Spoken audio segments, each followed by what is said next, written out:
आपदा एक ऐसी अनपेक्षित घटना जो उन बलों द्वारा घटित होती है जिन पर मानवीय नियंत्रण नहीं रहता, जिसकी वजह से न सिर्फ मानवीय क्रियाकलाप बाधित होता बल्कि अपार जनधन की हानि भी होती है। ऐसी ही एक आपदा है नदी की जल वाहिकाओं में उसकी क्षमता से अधिक बहाव अर्थात बाढ़। इन दोनों ऐसी ही बाढ़ से ग्रसित है पंजाब का क्षेत्र, जहां सतलज, रावी, व्यास और घग्गर के जलदंश से वहां के वासी ग्रसित हैं। नमस्कार, मेरा नाम है अमिताभ और दृष्टि आईएएस की इन-डेप्थ श्रृंखला में आपका स्वागत है। आज की हमारी चर्चा कुछ इसी संदर्भ के इर्द गिर्द केंद्रित है। आज का जैसा कि हमारा टॉपिक है पंजाब की बाढ़ और फ्लड प्लेन जोनिंग, तो आइए आज हम इस चर्चा को शुरू करते हैं और समझेंगे कि फ्लड प्लेन जोनिंग क्या होती है और पंजाब की बाढ़ से वस्तु स्थिति क्या है, उससे निपटने के क्या उपाय हो सकते हैं। सबसे पहले हम बता दें कि आज की हमारी चर्चा इन बिंदुओं के अंतर्गत केंद्रित होगी। सबसे पहले हम देखेंगे कि खबर क्या है, फिर हम देखेंगे कि यह खबर चर्चा में क्यों है, फिर हम जानेंगे कि फ्लड प्लेन जोनिंग क्या होती है, फिर हम देखेंगे पंजाब की स्थिति क्या है और अंत में उसको हम जानेंगे कि किन उपायों के माध्यम से इस स्थिति को कंट्रोल किया जा सकता है, नियंत्रित किया जा सकता है। और अंत में होगा परिपाटी के अनुरूप एक अभ्यास प्रश्न, ये जानने के लिए कि आपने संदर्भ को कितने ठीक प्रकार से समझा है। और आपको बता दें कि ये संदर्भ सामान्य अध्ययन प्रश्न पत्र, जैसा कि आप देख सकते हैं, 1 और 3 के लिहाज से काफी महत्वपूर्ण है। तो आइए शुरू करते हैं चर्चा। सबसे पहले आपको ये बता दें कि यह खबर कहां से ली गई है। तो इंडियन एक्सप्रेस की न्यूज है, Punjab floods, why zoning of flood plains is important. तो इस खबर से प्रेरित होकर हमने आज के संदर्भ का चुनाव किया है। चर्चा में क्यों है, तो पंजाब, जैसा कि पंजाब नाम पंज और आब 2 नामों से बना है। वस्तुतः ये फारसी शब्द है जहां आब का तात्पर्य होता है पानी। वस्तुतः पंजाब एक विशेष क्षेत्र के लिए था, लेकिन आज हम जिस पंजाब की बात करेंगे वो पंचनद से सिंचित क्षेत्र नहीं है, बल्कि हम पंजाब प्रदेश की बात करेंगे। हालांकि यहाँ भी कुछ नदियां हैं जो पंचनद में शामिल हैं, जिनकी वजह से एक क्षेत्र में बाढ़ का प्रकोप है और उस बाढ़ के प्रकोप के क्या परिणाम हैं, कैसे उनसे हम निपटेंगे, कुछ और बेसिक कॉन्सेप्ट पे आज की चर्चा केंद्रित होगी। तो चर्चा में पंजाब में बाढ़ के कारण यह संदर्भ है। तो आइए देखते हैं कि क्या है संदर्भ। सबसे पहले हम देखें कि भारत में बाढ़ पे अगर हम नजर डालें तो भारत में बाढ़ के कुछ सेंसिटिव क्षेत्र हैं जो बाढ़ से ज्यादा प्रभावित रहते हैं, जहां पहले ही उनको संवेदनशील घोषित किया जा चुका है। अगर पूरे भारत के क्षेत्रफल की बात करें तो इसमें से तकरीबन 40 मिलियन हेक्टेयर क्षेत्र ऐसा है जो बाढ़ से प्रभावित रहता है। ये 1980 की बात है जब राष्ट्रीय बाढ़ आयोग ने ये अनुमान जाहिर किया था, लेकिन 2011 की अगर बात करें तो 49.815 मिलियन हेक्टेयर क्षेत्र जो है वो बाढ़ के दृष्टिकोण से संवेदनशील है। अगर उन क्षेत्रों की बात करें तो पंजाब का मैदान, यहाँ पर ये वाला क्षेत्र, साथ ही मध्य गंगा और निचली गंगा का क्षेत्र, इसके अलावा ब्रह्मपुत्र की घाटी, इसके अलावा कृष्णा गोदावरी का क्षेत्र और साथ ही गुजरात का जो तटीय मैदान है, ये कुछ ऐसे क्षेत्र हैं जो यहाँ पिंक कलर में आप मैप में देख सकते हैं, जो कि बाढ़ के दृष्टिकोण से संवेदनशील हैं। अब जैसा कि आपने देखा कि पंजाब उस लिस्ट में शुमार है बाढ़ प्रभावित क्षेत्रों में, खासकर वहां 60% जो क्षेत्र है वो बाढ़ प्रवण क्षेत्र है। अगर हम फ्लड प्लेन की बात करें, फ्लड प्लेन जोन को समझने से पहले फ्लड प्लेन को समझना आवश्यक है। तो किसी नदी के मुख्य प्रवाह क्षेत्र से संलग्न ये वो मैदानी हिस्सा होता है जो बाढ़ के दौरान जलमग्न हो जाता है। कोई भी नदी जब प्रवाहित होती है तो उसकी मुख्य जो धारा होती है, मुख्य जो हिस्सा होता है, वो उतना प्रसार उसका नहीं होता है, लेकिन जब उसमें बाढ़ की स्थिति उत्पन्न होती है तो उसका क्षेत्र काफी विस्तृत होता है। तो उसकी मुख्य धारा से संलग्न जो मैदानी हिस्सा होता है, जहां तक उसका पानी बाढ़ के दौरान प्रसारित होता है, तो उस क्षेत्र को विशेष रूप से वो मैदानी हिस्सा जो है उसको फ्लड प्लेन की संज्ञा दी जाती है। इस दौरान क्या होता है कि नदी के द्वारा छोड़ी गई मिट्टी, गाद और रेत और बजरी, जब दोबारा बाढ़ समाप्त होता है, पानी जब फिर से संकुचित होता है, तो ये सारे पदार्थ उस स्थान पर छोड़े जाते हैं, जिसके कारण ये वहीं पर पड़े रहते हैं। तो आप समझ सकते हैं कि अगर नदी ये बह रही है, इसका मुख्य प्रवाह क्षेत्र है, तो इसके आसपास संलग्न जो मैदान होगा, वो मैदानी क्षेत्र को हम फ्लड प्लेन की संज्ञा देंगे, जहां जल बाढ़ के दौरान उपस्थित रहेगा और जब जब बाढ़ समाप्त होगी, जल संकुचित होगा, तो यहाँ पर मिट्टी, गाद और रेत और बजरी यहाँ पर फिर से पानी के द्वारा छोड़ दिए जाएंगे। सुव्यवस्थित बाढ़ के मैदान जो होंगे अंतर्देशीय बाढ़ के खिलाफ एक प्रकार से प्राकृतिक सुरक्षा का कार्य भी करते हैं।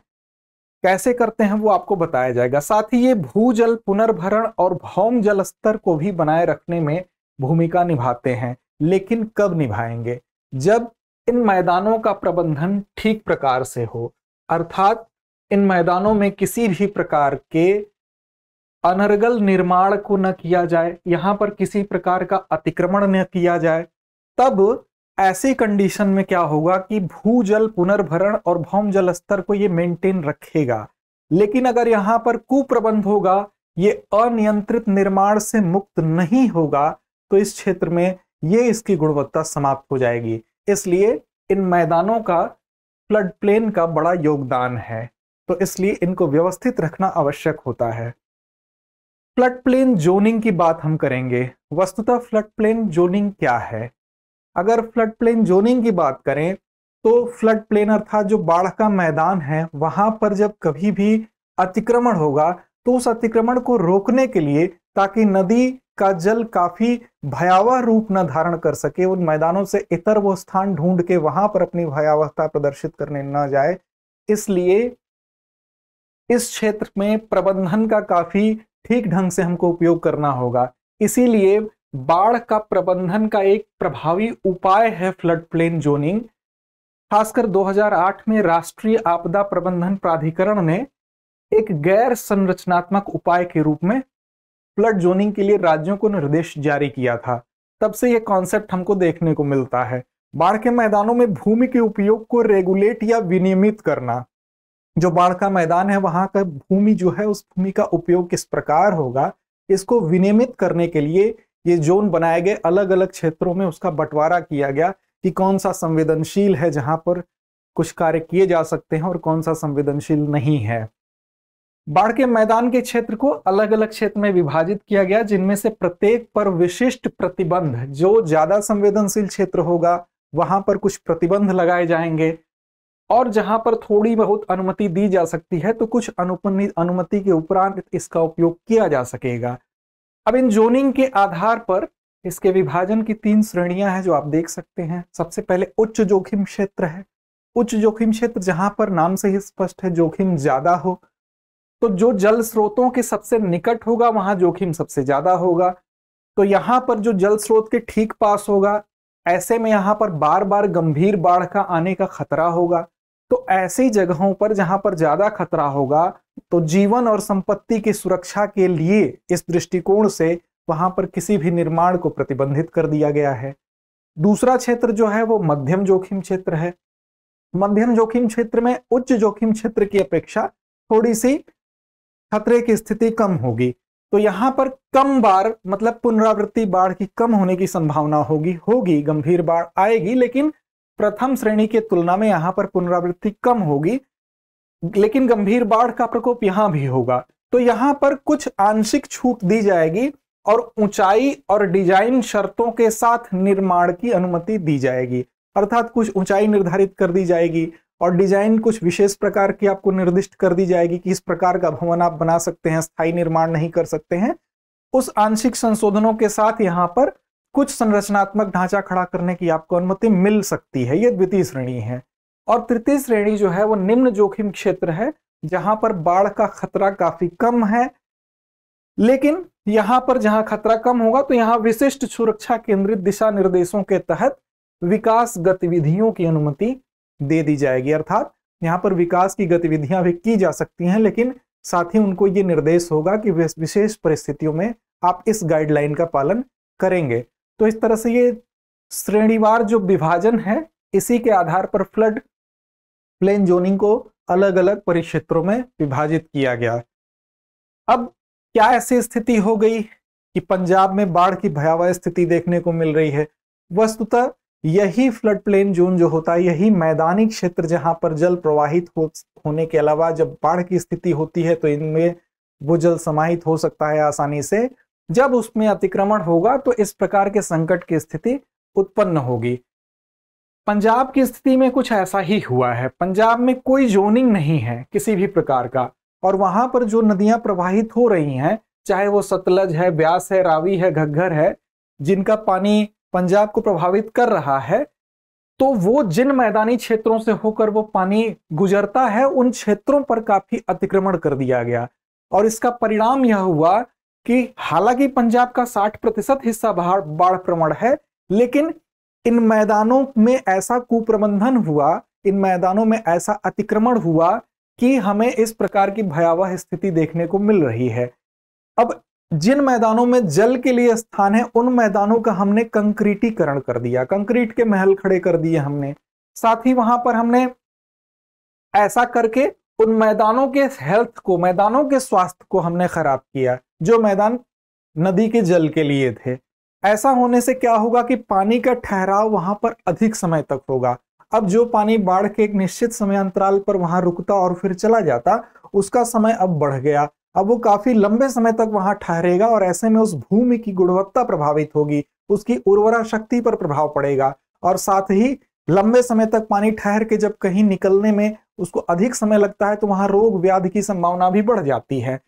ऐसी स्थिति में क्या होगा? ऐसी स्थिति में पानी निकलने का समय हम देखते हैं कि काफी लंबा खिंच जाता है। वो उसका रीजन क्या है? तो वहां पर उस जगह का अतिक्रमण है।